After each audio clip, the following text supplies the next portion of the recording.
เรื่องของสถานการณ์ที่ไอร์แลนด์เหนือจนถึงขณะนี้ถึงแม้จะมีกระบวนการสันติภาพเกิดขึ้นตั้งแต่ปี 1998 แต่ว่าความขัดแย้งที่เกิดขึ้นยาวนานไม่ต่ำกว่า 30 ปี มีผู้เสียชีวิตประมาณ 3,000 คนก็ยังเป็นบทเรียนที่ทั่วโลกกำลังถอดบทเรียนกันนะคะเพื่อที่จะนำไปสู่การปรับปรุงหรือว่านำมาประยุกต์ใช้อย่างเช่นในประเทศไทยค่ะวันนี้แขกรับเชิญท่านแรกคุณอเล็กซ์มาสคีค่ะสมาชิกสภาไอร์แลนด์เหนือเขตเบลฟาสต์ใต้พรรคชินเฟนอีกท่านนะคะคุณแซมมี่ดักลาสค่ะสมาชิกสภาไอร์แลนด์เหนือเบลฟาสต์ตะวันออกพรรค UDP Democratic Unionist Party เป็นฝ่ายของ Unionist ที่ใหญ่ที่สุดในไอร์แลนด์เหนือค่ะ Thank you both of you for joining me. The troubles happened in 1968 and it went on for 3 decades at least with 3,000 people dead. It must be something in your mind that you just feel that it's time to really sit and talk. Well, we have had a conflict in Ireland for many decades and many generations have suffered from a conflict in various forms of intensity. By the 1990s, I think all sides in the conflict, the British government, the Irish Republicans, the Unionist communities, realised that we could continue the conflict for another set of decades with no different outcome. In other words, there would be no actual victors. So we decided between ourselves that we had to find a way to end the conflict, reach an accommodation and pursue our political objectives peacefully and democratically. And I think we did that because we all realised that there was going to be no community victorious over another. So we had to reach an accommodation. Did you have to meet behind the scene before you really coming out and tell the public that you really want to have real negotiation which can lead to reconciliation? Well, certainly over the years there were various secret conduits or contacts between various stakeholders, and in fact even when the IRA were involved in a campaign, the British government would have been having secret negotiations and talks, including Margaret Thatcher and others. And so it came to the point where there needed to be channels of communication open, because for us the prize was peace. That for, as you had mentioned earlier on, this violence had gone on for decades. Many of us were war weary, but we were also having children and grandchildren, and we didn't want them to go through the lives that we went through as young men and young women in Northern Ireland. So we set out a stall, we set out to try and achieve peace. And we knew it wasn't going to be easy, but we also needed to recognise that there were victims on both sides. I mean, Alex is a victim. Someone tried to murder him. I'm a victim. Someone tried to murder me as well. And many of us in Northern Ireland have families and friends and associates who have suffered as a result of the conflict. So we don't want to go back to the bad old days. We want a future for our people. How did you leave that feeling behind that you were once with him before? It was difficult, and it's still difficult for many people who are victims. My sister was nearly killed in a bomb attack, and she finds it difficult for people like myself sitting down with people from the other community with Sinn Fein, and I understand that, and I can never say that you're wrong. That's where she's at the moment, but other people have made progression in that, and so it's not easy, and it's not easy for any of us, but really for us it has to be cementing a peace process for the long term, that never again that we will hurt one another. And that's one of the things that we learned during this violence, that we could block one another, we could hurt one another, but we couldn't win over one another. What's the most difficult feeling or difficult aspect that you really need to overcome in order to turn the page from being enemies? Well, I think first of all, as Sammy has said, there are many victims from our conflict, and I also accept that many of those are unhappy, or in fact some cases very angry or even sad of the peace process and the way in which we now have power sharing government in the north of Ireland, with political enemies now working together as political opponents sharing power. Certainly from my perspective and the people that I would represent, we want to make sure, and we're absolutely committed, that we have no further victims. So the first commitment that we make is that there must be no more victims, and that we have to find a way to accommodate our differences, work together to tackle problems, whether it's disadvantage or lack of education or unequal opportunity. So we have to resolve those problems, and whether our conflict would last for another 10, 20, 30 years, those issues will still have to be addressed at the end of that period. So we want to address them now at a point where there should be no more victims as part of our conflict. Can you say that both of you are now friends? Well, I think so, yes. I think Sammy and myself and many others would have worked very closely together, particularly grassroots. So even before we were in government together, and our two parties actually run the Northern government as we speak. But we would have been working at local level, at community level, working with community organisations, building capacity within community organisations, tackling disadvantage and building good relations. So we have worked, I think, very closely together over a long number of years at a community level, even before we work on an actual political level. And I would say that we're friends by now. Yeah. What about you, Douglas? Yeah, I suppose that if you go back to the conflict, there was a lot of mistrust, a lot of disrespect for one another. And for me, if we've learned anything, it's about when we work together, and I think it's a good opportunity and a good example for what's happening in the southern provinces in Thailand, that when you work with people who you don't even trust, you may not even have respect, but once you work together, and we work together at interfaces to try and reduce violence between two communities over a number of years, you start to gain respect for that person. You start to gain a sense of trust with that person. And it takes time, it doesn't happen overnight, but at least that I know, if I ring Alec up about a situation, well, I know that if he gives me his word, that he would hold to that. And that's an important part of any relationship. And you said political leadership is really important to bring forward peace process. It involved even during the time of Prime Minister Margaret Thatcher. But why it came through during Prime Minister Tony Blair? What's the turning point? Well, I would say that during those contexts behind the scenes, that there were messages given out by the actors, the players in the situation, from the British government, from Sinn Fein, from the IRA, from the unionist Protestant community, to say, look, we're willing to sit down and try and reach an agreement. And I think once people start to take the initiative, and I think Alex has said earlier on, it wasn't just at the highest level. Very often it was people at a local level talking to one another and getting the feeling, well, look, maybe we could try something new here. And that fed into the whole political process, and it got to the stage where we wanted to sit down because we wanted, Northern Ireland to be at peace with itself. Should the beginning come from the local community first? Well, I think as Sammy says, our peace process evolved, if you like, very often at a local level, in civic society terms. Some individuals, whether they were members of the religious organisations or community organisations, very often people were working together at local level to sort local problems out.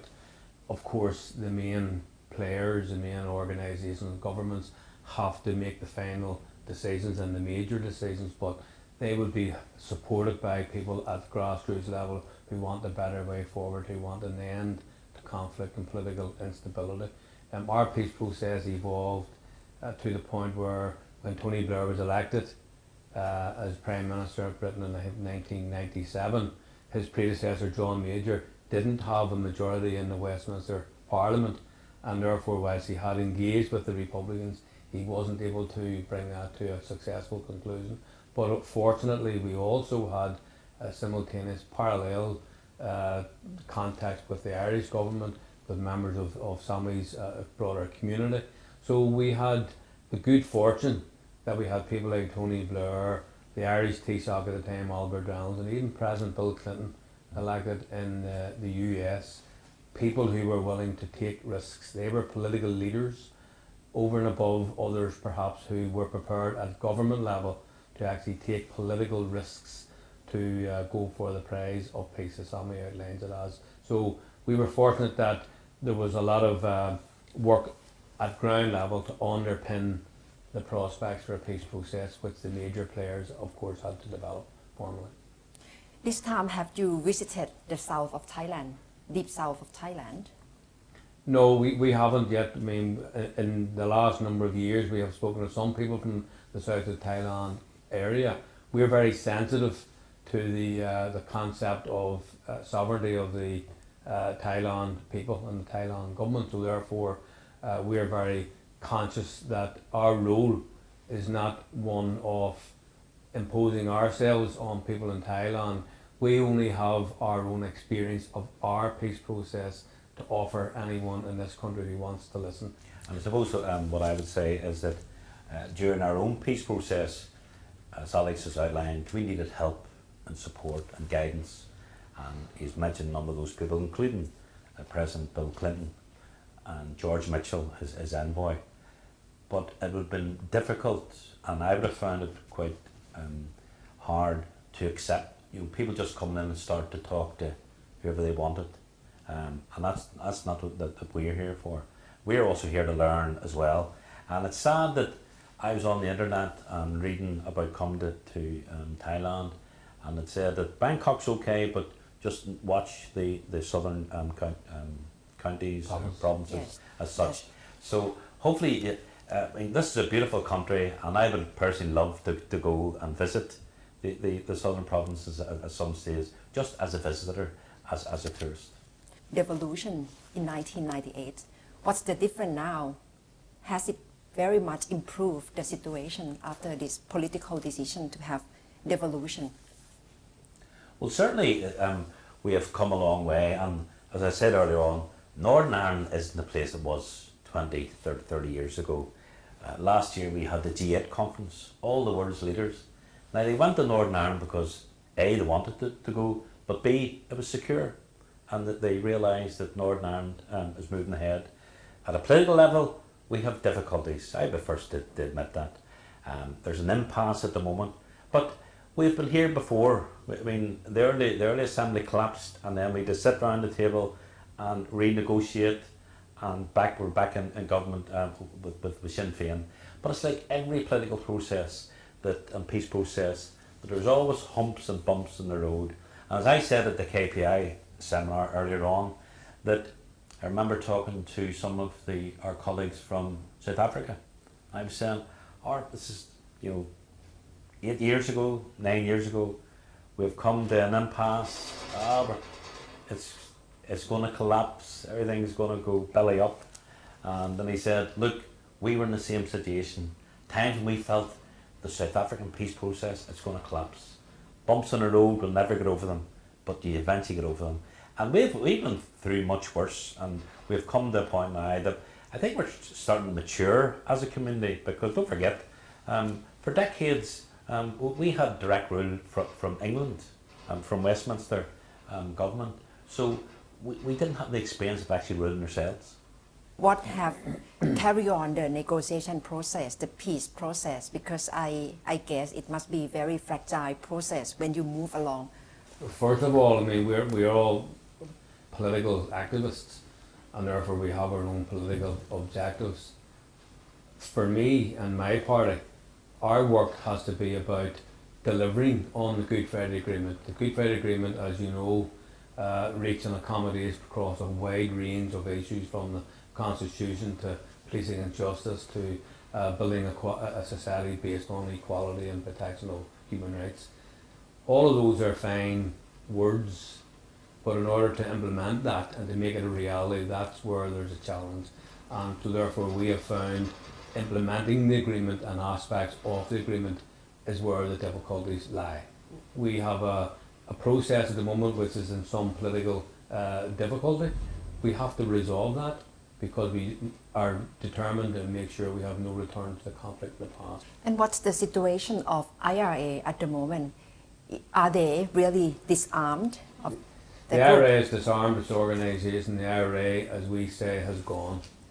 and that's something that I am very proud about, because I come from that background, I come from that historical background. But I am very proud as an Irish Republican that our generation of Republicans are able to say we have left that part of our history behind. But Jerry Adam, the case still being pursued in the court of what he did with IRA, will this bring up anger or hatred among people in Northern Ireland? Will the same old feeling comes back? Well, this has been a very controversial issue, and of course you will understand that very many people have a different interpretation of all of that. From my point, and Gerry Adams is my party leader, he's a personal friend of mine, and I believe that Gerry Adams has been singled out by people who are opposed to the peace process. That's my belief. Others don't accept that. That's my belief. But at the same time, when Gerry Adams was released from being questioned, Gerry Adams was the first person to say we need to put this in the past, we need to work together, we need to resolve our conflict, and we need to resolve all of the issues of the conflict, including what happened in the past. With the Deep South situation in Thailand, right now the government has imposed emergency decree, emergency law. Do you think it's appropriate? Should this be pursued on, or what's the aspect that the government or military should be concerned of? Well, certainly we had emergency laws during our conflict, and for many years it was very, very difficult. The reality was that the majority of people wanted those laws. There was major violence, there was uncertainty about people going out to do shopping and maybe the shop been bombed or people been murdered. But some of those laws actually increased the problem. One would have been internment, when people were arrested initially from IRA Republican backgrounds and put in prison without going through the whole judicial position. And consequently there were some people, a smaller number of unionists and loyalists. But those type of measures tend to, I believe, they encourage recruitment among young people in particular, who feel disenfranchised, feel that they're been picked on.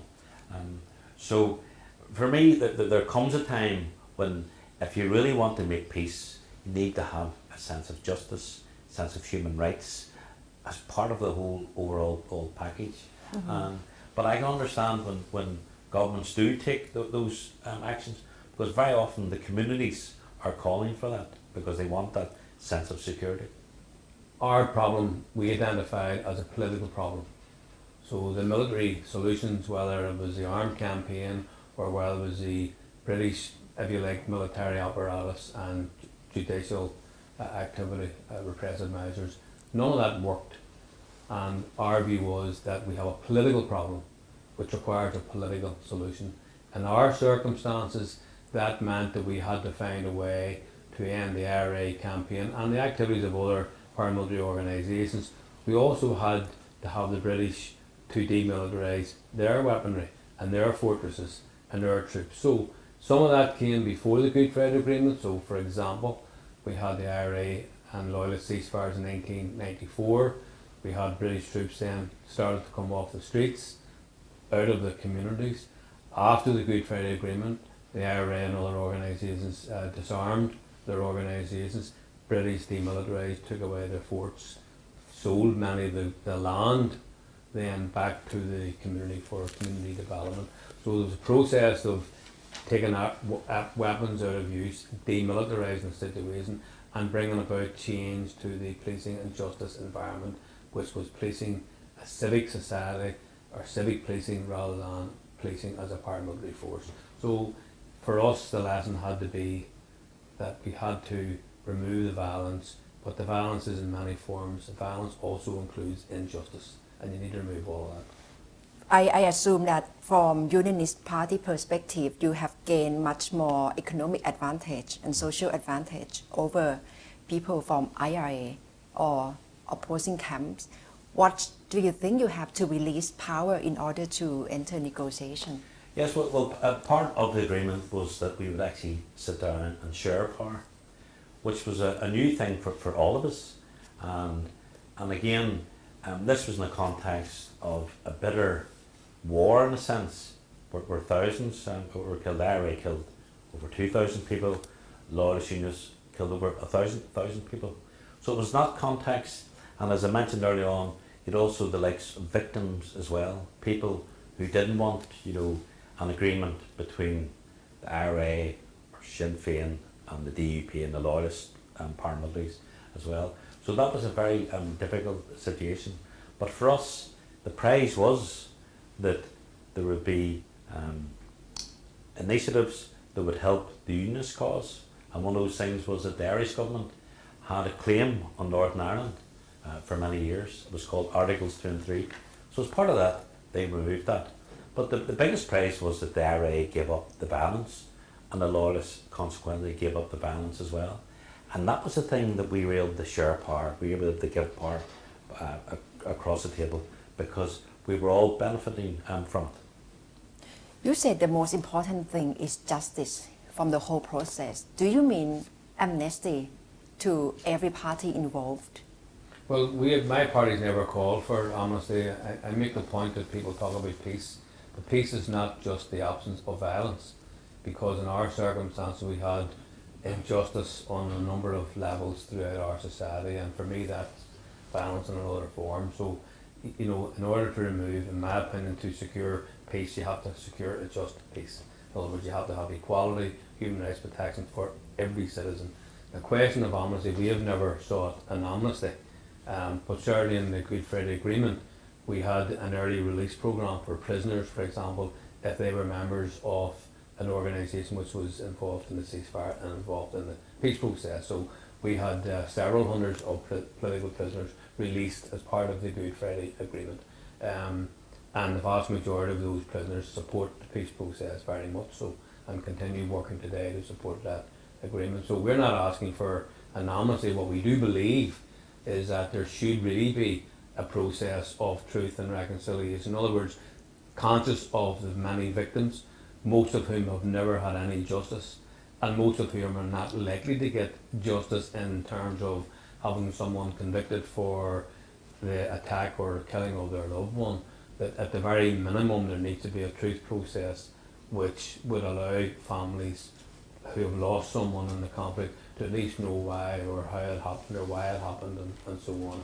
There are many others in our community who are victims, who want to see people prosecuted and go to prison, want to see people like myself and others excluded from the political process. None of that's going to happen.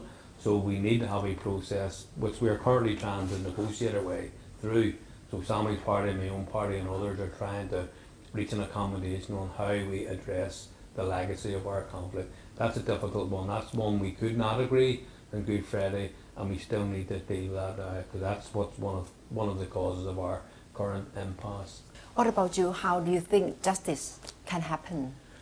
Well, certainly that my own party would have always portrayed itself as a law and order party, and they would have opposed the release of prisoners. And I wasn't a member of the party in those days. In fact, I supported the release of prisoners because I feel the prisoners, ex-prisoners, political prisoners, they had a major role in helping to initiate the peace process, but to make sure it actually happened as such, and the violence stopped. So yes, we certainly believe in justice, and I suppose with Alex and myself, we would be very much diametrically opposed to one another in terms of the constitutional question. But when it comes to social justice, economic justice for people, job creation, for particularly in jobs and education for disadvantaged communities, we would have very similar political views in that sense. So yes, we certainly believe in justice. How fragile of the Irish peace process at the moment? Because you said you still need to work on the details of Good Friday Agreement. How fragile of the whole process? Well, I think that we need a balance because we do have more or less a political impasse at the moment. I think our political institutions are perhaps in danger of maybe collapsing. That may happen, Really? it may not. I don't think the peace process I don't think a return to conflict or a return to violence is likely anytime soon. But at the same time, I would caution that we need to build. Peace processes are not easy. Conflict is sustainable. Peace processes need more work, and therefore I do believe that we need to be very careful that we don't underestimate the difficulties that the institutions being collapsed could cause for all of us. So, and I suppose that if I look at Northern Ireland in terms of the population, it would be similar to the Deep South. I think we have about 1.8 million people. Deep South would have about 2 million. And we had over 3,500 people killed as a result of the Troubles. Thousands injured. Many of those people are still about. So for them, they see us in the Assembly, that appears not to be working. We fight, we argue on television, and that's very often what they see. So I think Alex is right. The institution may collapse. And I think one of the difficulties is it's the nature of the structures that we have.